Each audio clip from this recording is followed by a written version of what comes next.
हमारी जो दिक्कतें हैं एनआरएलएम की, हम वंचित स्वयं सहायता समूह की बहनें हैं।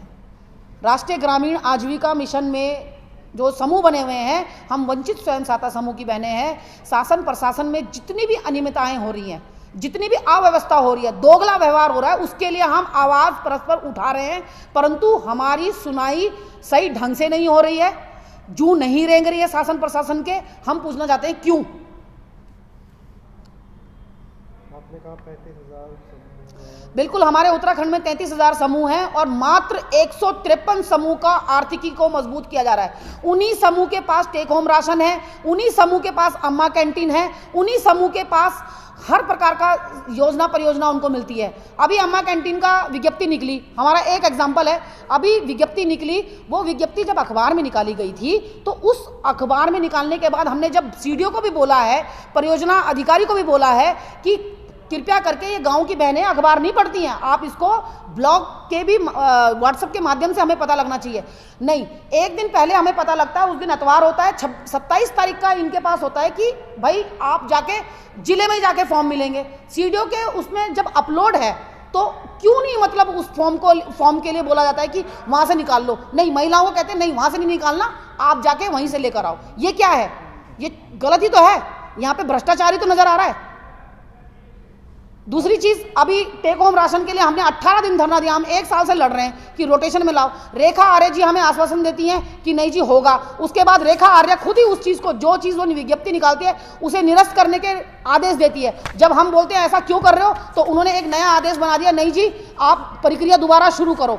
उसके बाद भी स्क्रूटनी नहीं होती है, उसके बाद भी रिजल्ट नहीं निकलते हैं। तो हम लोग धरने पे 18 दिन धरने पे बैठते हैं, दिन रात के धरने पे, और हमसे आश्वासन देती है सीडीओ, ये सीडीओ का आश्वासन है कि स्क्रूटनी 3 दिसंबर तक हो जाएगी। तो जब 3 दिसंबर तक हो जाएगी तो 7 जनवरी आ चुका है, तो अभी तक टेक होम राशन के लिए नई महिलाओं को क्यों नहीं जोड़ा जा रहा है?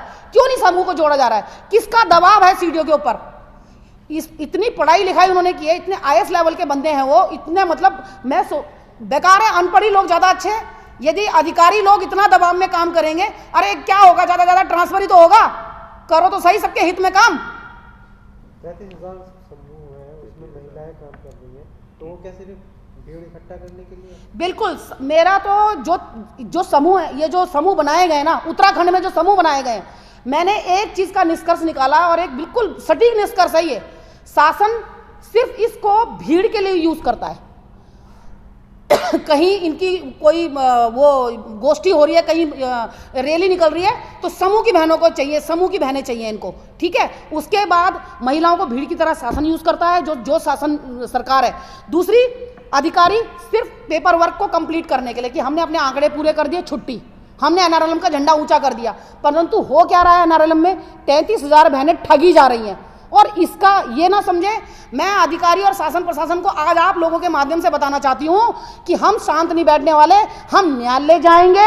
और अभी ये जो चुनाव आ रहे हैं ना, हम प्रेजेंट सरकार के लिए गांव गांव जाकर जितनी जान लगा सकते हैं, एड़ी चोटी का जोर लगा देंगे, गांव गांव जाएंगे और लोगों को समझाएंगे कि ये सरकार तुम्हारे लिए क्या कर रही है। महिलाओं को समझाएंगे और उनको बोलेंगे कि विरोध करिए आप भाजपा सरकार का।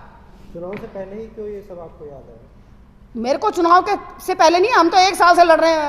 आपको शायद अभी मेरा परिचय हो रहा है। प्रेस कॉन्फ्रेंस आज कर रहे हैं। मैं प्रेस कॉन्फ्रेंस पहले भी बहुत कर चुकी हूँ, क्योंकि मैं विकासनगर ब्लॉक की महिला हूँ और मैं वहाँ कई बार अपने भाई बंधुओं से इस बात को हम आगे रख चुके हैं। ऐसा नहीं है, फरवरी 5 तारीख से मैं आज तक लड़ रही हूँ, फरवरी 5, 2021 से अभी तक लड़ रही हूँ निरंतर जितना।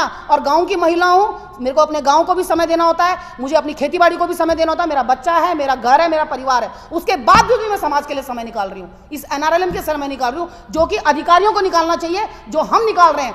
जिन बहनों के लिए उन्हें सोचना चाहिए, उन बहनों के लिए हम सोच रहे हैं। आगे क्या चाहते हैं? हम ये चाहते हैं कि टीएचआर का समय पे जो टेक होम राशन का रिजल्ट पेंडिंग है उसे निकाल दिया जाए, अन्यथा बहुत बुरा होगा।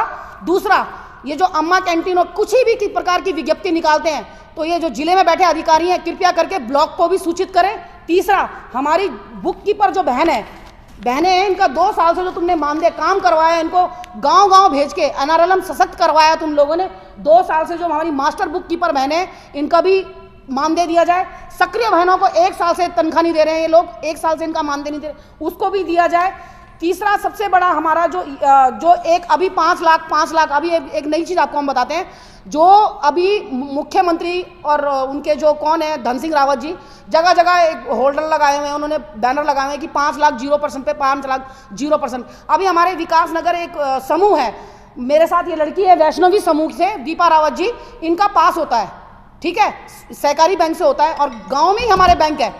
उसका जो सचिव है वो उनका नाम चंद्रपाल है और वो पास भी करते हैं और माननीय विधायक सहदेव पुंडरी जो हमारे क्षेत्र का विधायक हैं, उनके हाथों से उसको चेक को दिलाते भी हैं। और उसके बाद जब सब कुछ हो जाता है तो आज वो सचिव कहता है, जो प्रबंधक है उस बैंक का चंद्रपाल जी, उनका कहना है कि नहीं जी मैं 5 लाख नहीं दूंगा, 2.5 लाख दूंगा, क्योंकि इसमें जो 5 बहनें और जुड़ी हुई हैं उन्होंने पहले भी लोन लिया हुआ है। अरे मैं सिर्फ और सिर्फ ये पूछना चाहती हूँ कि बैंक प्रबंधक से नौसिखिया है या गांव में रहने का फायदा उठा रहा है? ऐसे अधिकारी को, ऐसे जो भी है वो, उसे दूसरे गांव जब कालसी चक्राता कहीं बिल्कुल गांव में ऊपर पहाड़ों में भेजा जाएगा ना, पता लगेगा, क्योंकि घर में तो पैदल उतरना है और पैदल ऊपर चढ़ना है और बैंक में अपनी मनमानी कर रहे हैं।